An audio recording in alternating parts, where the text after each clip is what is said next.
Hey y'all, so this is the Off the Saddle podcast. I've decided I wanted to change the name because I kinda got tired of the Queen Country. Yeah, I do love that song of mine, don't get me wrong, I love that song.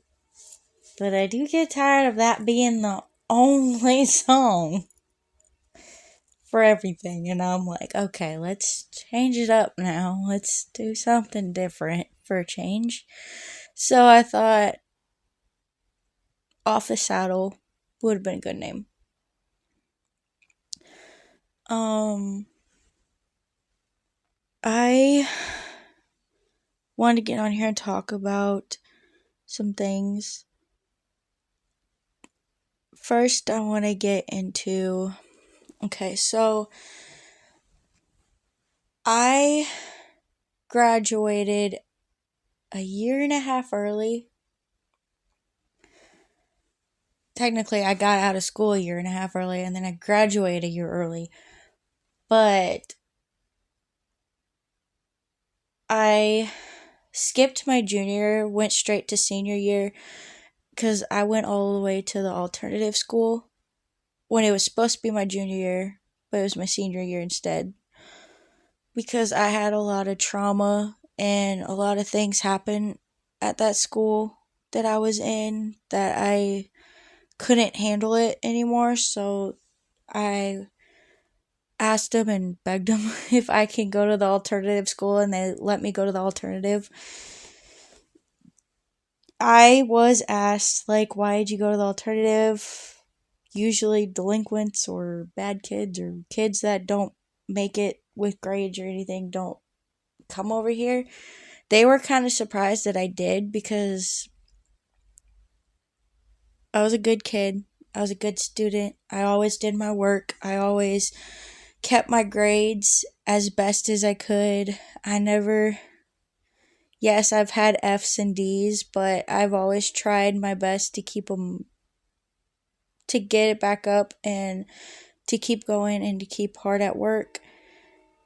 And, but when I was in the alternative school, I took this little, like, it was like in a little like a little booklet pamphlet they made, because the computer stuff was always hard for me. I always had a hard time with the computer stuff. I couldn't understand it and stuff. Even, well, paper even makes it hard for me because of dyslexia. But I did the paperwork because it was much more easier on me than the computer, at least enough. And I took this one class when I was in the alternative, and it was like about like all of like the disabilities and stuff, and like the special needs stuff and everything. And like I learned about Down syndrome, autism, dyslexia more. Well, I knew about dyslexia for a while because of me, because I'm dyslexic. uh Anxiety, depression, ADHD, OCD, claustrophobia, all that. I learned a lot on that in school, and I also learned a lot by researching a lot over the years over them, and just like with me personally, because I have depression, very severe depression, and very severe anxiety. um I also have, I've talked to my sister a lot about this because she goes through this too. And there's things I go through that she goes through too, but we're all different. We're all different in our own ways. We all cope in different ways. And and I was talking to her about this, and the symptoms that I've even researched on with it, even when I learned on with it and everything. She says there's a possibility I might be autistic. And honestly, I can see it. There's a possibility there really could be. Because the things I go through matches up to autism. It matches all up to it. And I don't know for sure. That's why I'm not labeling it. I'm not saying that I am. I'm not saying, because I'd rather go get diagnosed for it to make sure before I just fully say, yeah, this is it. This is blah blah blah. No, I'd rather be diagnosed. I'd rather be told by a doctor that this is what I really have. And when I move down to Alabama and I get my medical stuff figured out and everything, I do plan on going to get diagnosed for everything, for ADHD, for autism, for everything. Um I have gotten to where I'm very claustrophobic now. I can't handle tight spaces, and I can't handle people so crunched up to me. Ah, I can't handle a big crowd. I just can't handle a lot of things. And most of it has to stumble up with my anxiety, but also okay, so last year I went to the fair. It was the first day of the fair last year. I went. I thought I was gonna be okay by myself at the fair. But after a little while, with a big crowd of people, all by myself in a big crowd of people, I couldn't handle it. I could not do it by myself. I could not handle being crunched up with a big crowd of people around me. I just, I tried to find ways, like I'd walk over to like the tractors and stuff, because there was hardly people over there, and over by the campers and the RVs and all that. There was hardly people over there. So I walked over there because like I felt like, okay, not a lot of people, I'll be okay. But yet, with claustrophobia, and all the tractors all hunched up together, and all of the cars and all of the trucks and all of the vehicles and stuff, it's like, okay, maybe I need to go somewhere else. So I went inside the main building, and I went far away from people as possible, as much as I could, until there was people around. I Okay, so I went into this one corner where there was another door on the side, and I literally sat there by myself for like about 20-30 minutes, and then people started coming over, and I'm like, shoot. So I scooched my stuff all the way to the corner of the wall, like literally to the corner. Scooched everything. I scooched my whole butt over there too. I was like, I cannot handle being scrunched up to people. I can't. I just. In my old bedroom, I switched bedrooms because this room is bigger than my last one. My last one is so small. I used to love small, tight space. I used to love small spaces. I used to love being able to be in a small space. I just can't anymore. I can't do it.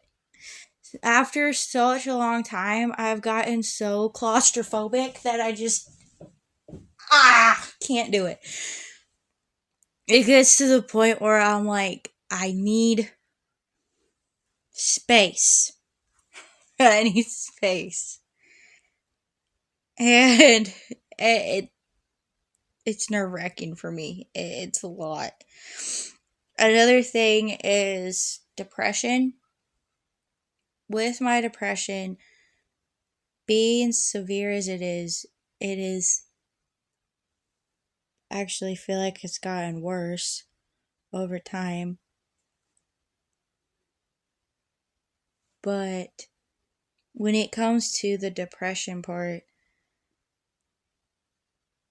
I've gone to a doctor. I've been diagnosed. I have been figured out with it all. I've been notified with it all. I have seen doctors over it and everything.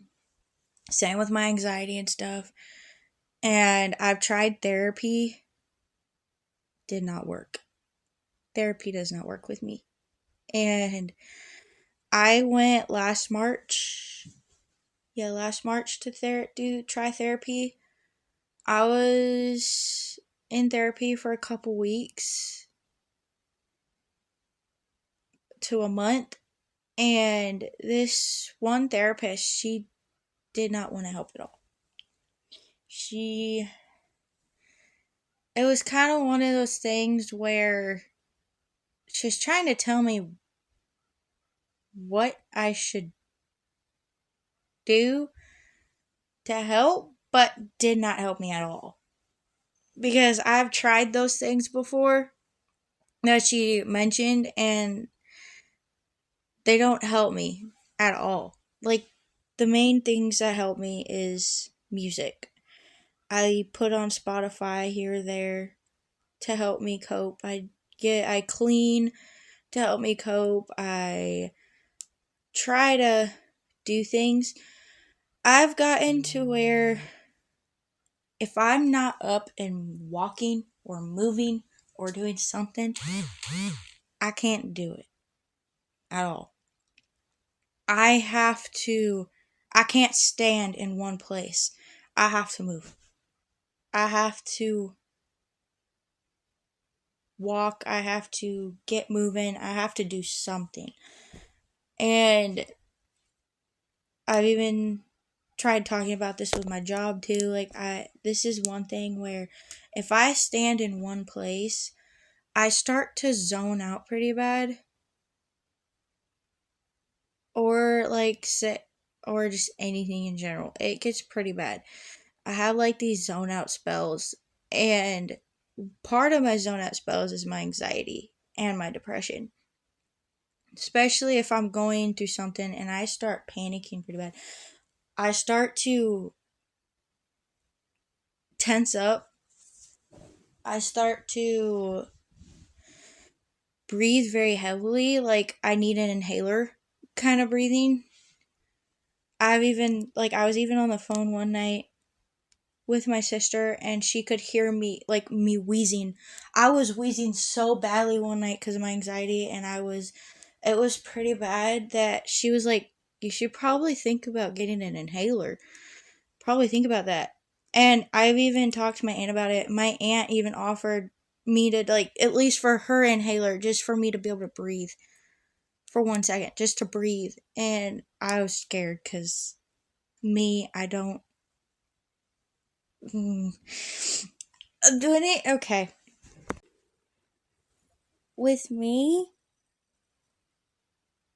okay, to add on to the other thing, when it comes to sharing, like a drink or my makeup or anything okay, I am a germaphobe when it comes to certain things. I'm straight up honest.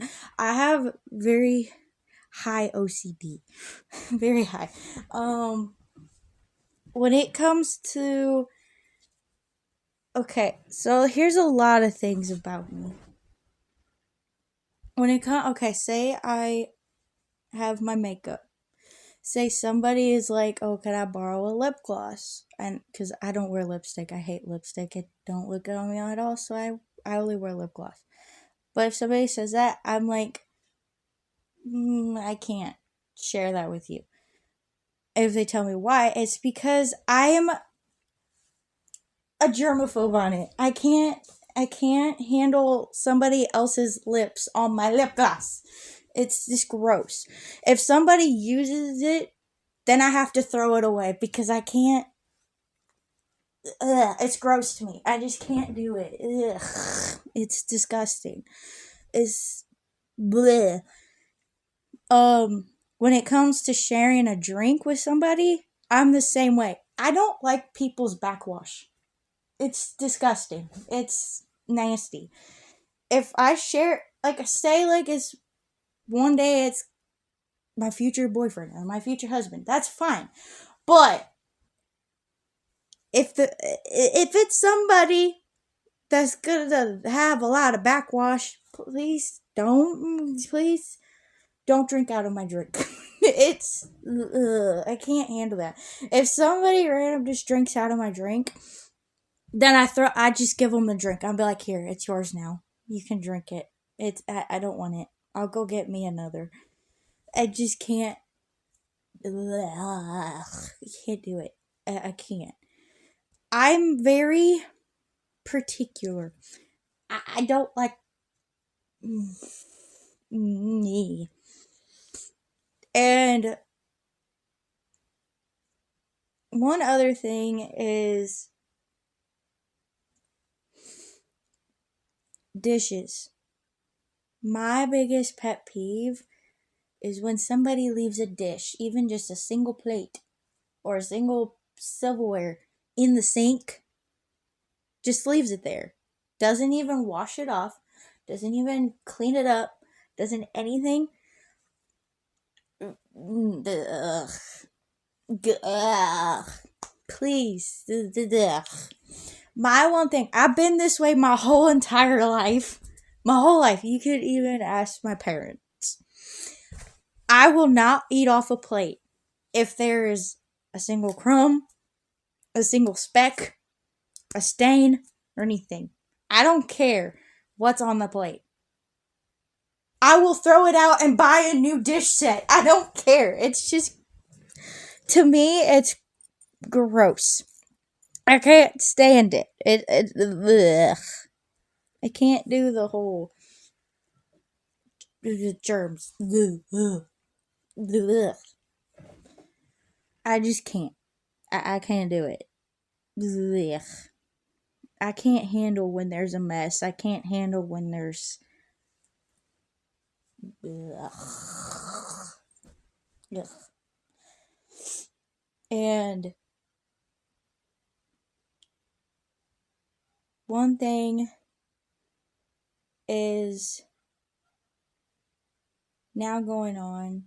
I'm going to go back into my depression and anxiety. I'm going to go back into the talk of my zone out spells. I normally don't talk about this stuff publicly because it's not really anybody's business. But this could actually help people that is going through this and doesn't know that they're going through this and can help them. But I have these really bad zone out spells. It comes mainly when I start having panic attacks or anxiety attacks. It's mainly when it comes from. Or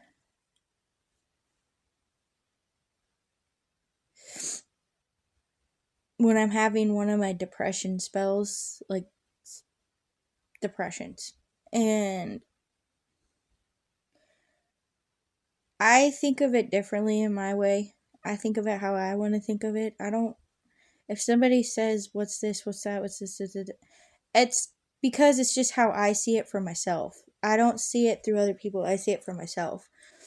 I see from my own experiences, not from other people's experiences, but my own.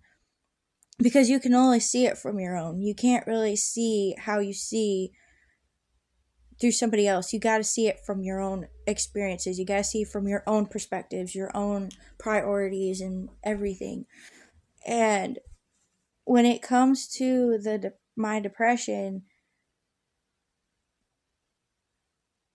I can get depressed pretty badly, where it can get to the point where I start to push people away when I don't mean to. I've noticed this throughout the years. But when I get nervous, I tend to smile. I don't know why, but I do. It becomes one of those nerve tick for me where I tend to smile when I get nervous. I don't know why, but it's just something that happens. I've noticed that through years. I never really noticed it until I got really older. But the more I get older, the more I realize, why do I smile when I get nervous? Like, it's like a nerve tick for me. It's an anxiety tick for me. I don't know why, but I do. And another thing is I get really quiet. When I get to the point where, like, say somebody's asking me how you doing, or like, how you feeling, are you okay, what's wrong, what's this, and I get to the point where I just say simple words like, I'm okay, I'm fine, or just short phrases, or just something that throws it all off. It's because I'm kind of like hiding how I feel. I'm hiding away because it's part of my depression. It's part of being depressed with me. I don't really like sharing how I feel when I'm depressed. When I'm depressed, I kind of like hide myself away. I kind of like put myself, like, in my mind, I feel like I'm in a dark space. I feel like no matter, like, there could be a sun, like, I could be outside and the sun is bright, shining so bright.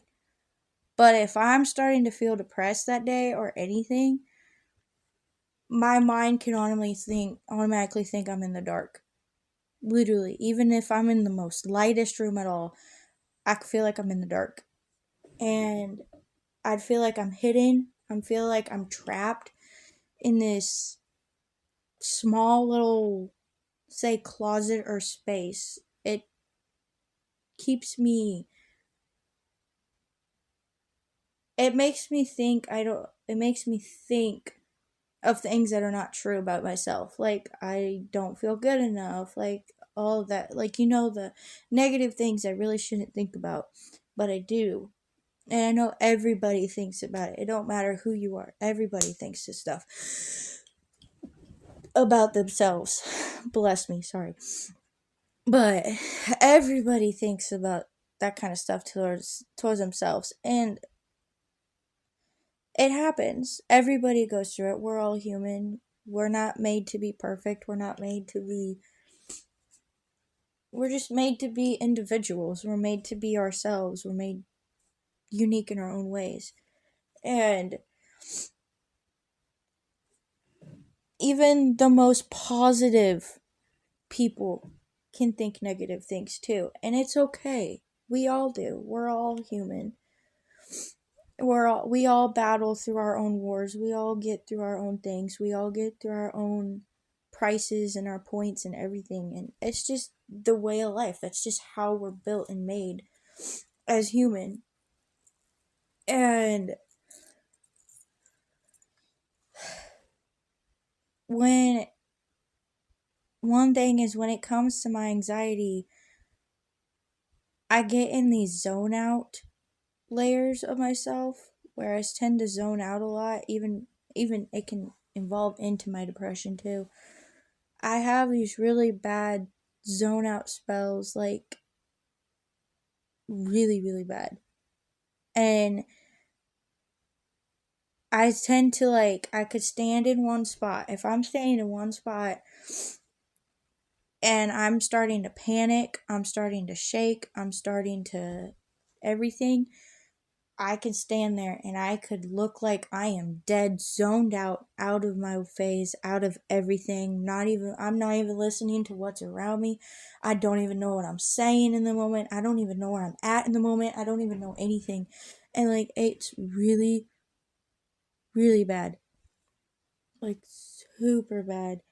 And I get to where, honestly, one thing is I learned is I do want to know how to drive. I want a truck so bad. I've wanted a truck since I was, like, really little. And I want to know how to drive so bad. I really do. But one thing is, I'm scared of being on the road, and if I'm by myself in that vehicle, no one there with me, and I'm by myself, and I start having a zone out spell, I could end up in a ditch or in the hospital. One of the two, or probably both at that point, honestly. And I am just so scared that's gonna end up happening. I get so freaked out, and honestly, my family doesn't even know about this. I haven't even told my family about this stuff yet. Not at all. Because I'm still figuring out on my own of how I do it or how it happens or anything. I'm still trying to get more from the doctor and like knowing more from a doctor. I've tried talk doctors about all this stuff, and the doctors here just don't do anything. They don't even help at all. They don't even try to even help or even focus. Like every time I go to the doctor, my doctor always says, "Well, what do you think is wrong? What do you think's this? What do you think is that?" I'm like, "You're a doctor for a reason. You got a medical degree so then you can help people, not tell people what they think. What can you do to help? Like, not what we can. Like, we don't know. We're here to know, to get to know it, not already know. What's the point of knowing what we know? What's the point of going to the doctor then? Like, there's no point. Like, there's no point at all. It's just so dumb why a doctor would do that. But I know once I move, I'm gonna get it all figured out and all sorted and figure out what's all going on with me and everything and see what's going on and all of that. Because here don't help. Here, they just, as much as I try to go see a doctor here, they just don't help at all. And I've tried so hard with doctors, and they don't help here. And it kind of sucks, honestly. But I get more into depth is I have this one thing. I've been through this my whole life. I think everybody could vouch for this on me because they've seen me go through this.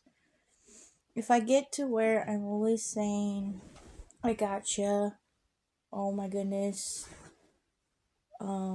"geez," "yeah, okay," it's especially when it comes to texting.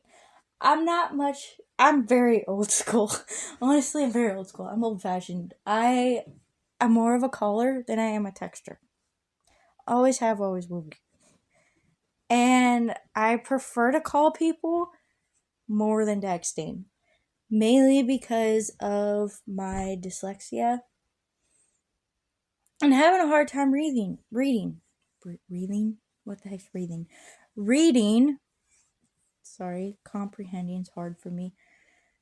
I have a hard time reading what people text me too and understanding it. I also have a hard time comprehending the words to figure out what to say to the conversation because I don't know how to approach to it.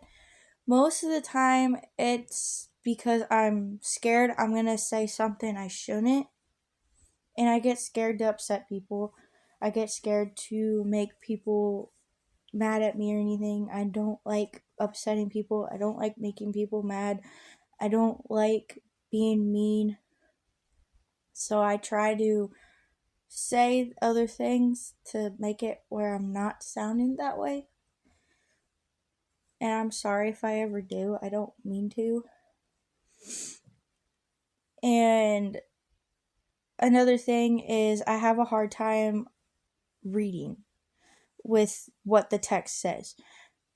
Mainly because when I read a text message, I kind of have a hard time understanding what the person's saying. Mainly because words like to jumble up in my mind. And I'm getting to where numbers is doing the same thing to me now too. But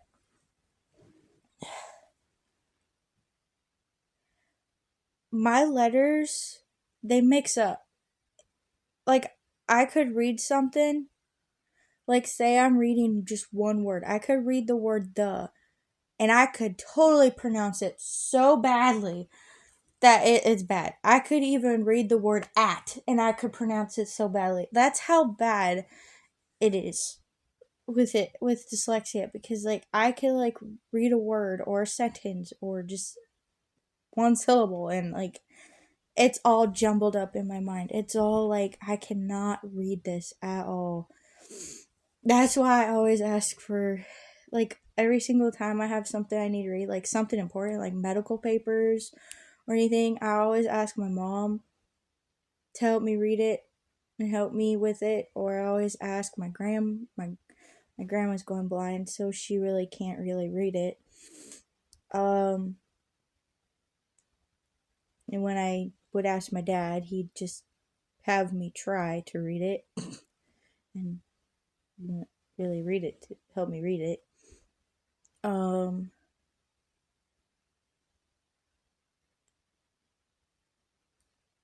and that's why I always go to Brooklyn, because Brooklyn always helps me with that kind of with the reading. She always helped me with figuring out what it's saying and stuff, and like what like even like a text message. I could read her a text message and she would help me figure it out. She would help me be able to understand it more and everything. She reads better than me. She's a better reader than I am. And it really helps to have her around when I need her a lot at times too. Even when I just want to have a friend to talk to, like it always helps to have her around. She's always been a good friend and I always appreciate her. And the thing another thing is when it comes towards comprehending. Comprehension is really hard. Like really, really hard. It can be hard enough where I can't even figure out how to comprehend the words to tell somebody something or anything. Um it comes to the point where if I try to comprehend something, it's really, really hard. Like really, really hard to figure out words. And like right now, trying to comprehend this podcast, it's really hard. That's why I don't always podcast, because it's hard to comprehend words to come out. But when it comes to me saying like or like I stop talking here or there, it's me trying to think of something, trying to say like I just did like a little bit ago. Like that. But trying to figure out the words to say is really hard, especially when it comes to texting. Even when I'm on the phone with someone, say I could be on the phone with a friend, like with one of my friends or even my sisters or somebody, I could be on the phone with anybody and like I'd have a hard time comprehending the words to figure out what to say. And most of the time, like, I could, like, somebody, okay, this is a nerve tick for me. When it comes to questions, like, even the most important questions, like medical questions or, questions to figure out, like, for the doctor to know or just anything, I get very quiet and I get scared and my heart starts racing. I start to like panic. Because questions don't come easy for me. Like if you ask me a simple question, like a yes or no question, even if it's not even a question that would make me nervous, I get so scared. I get so nervous. I get so panicky. I get all of that. It's just part of how I am. I've always been that way. And like a nerve tick for me has to do with,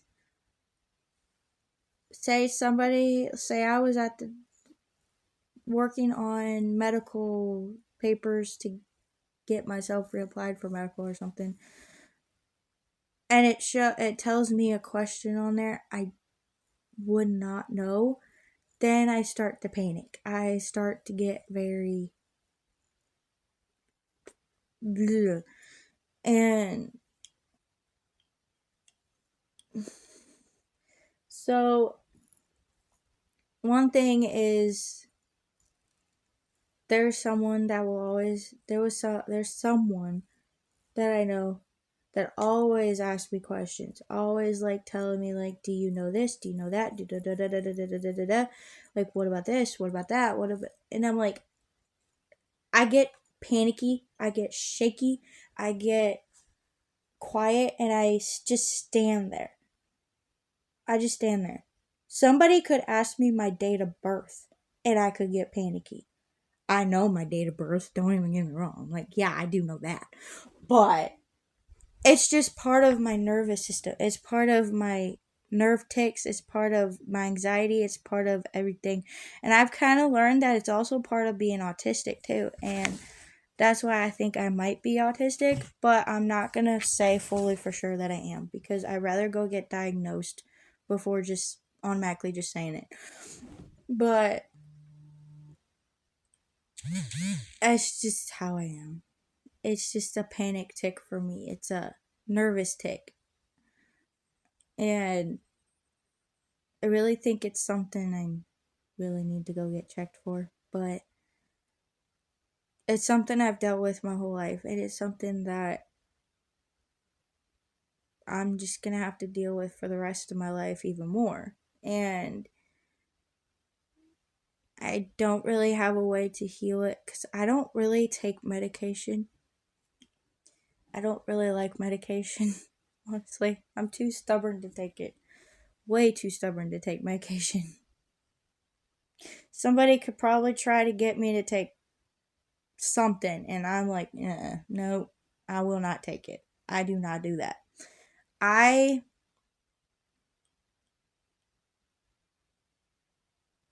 yeah, it's just one of those things. I just don't take medication at all because I believe what God can do for me.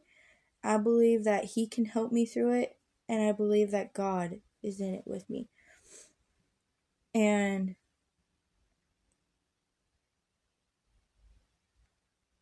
that's something that I stick to and I believe hardly on, and I fully trust God on it. I fully trust Him. And so, yeah, things that I go through and everything. And I battle through it. I try to get through it. And I work through it. No matter how much I have to do to get through it all, I try my best. And I try so hard. So if I ever get to where I'm not saying much, or I look like I'm not caring, or I'm not listening, that's not true.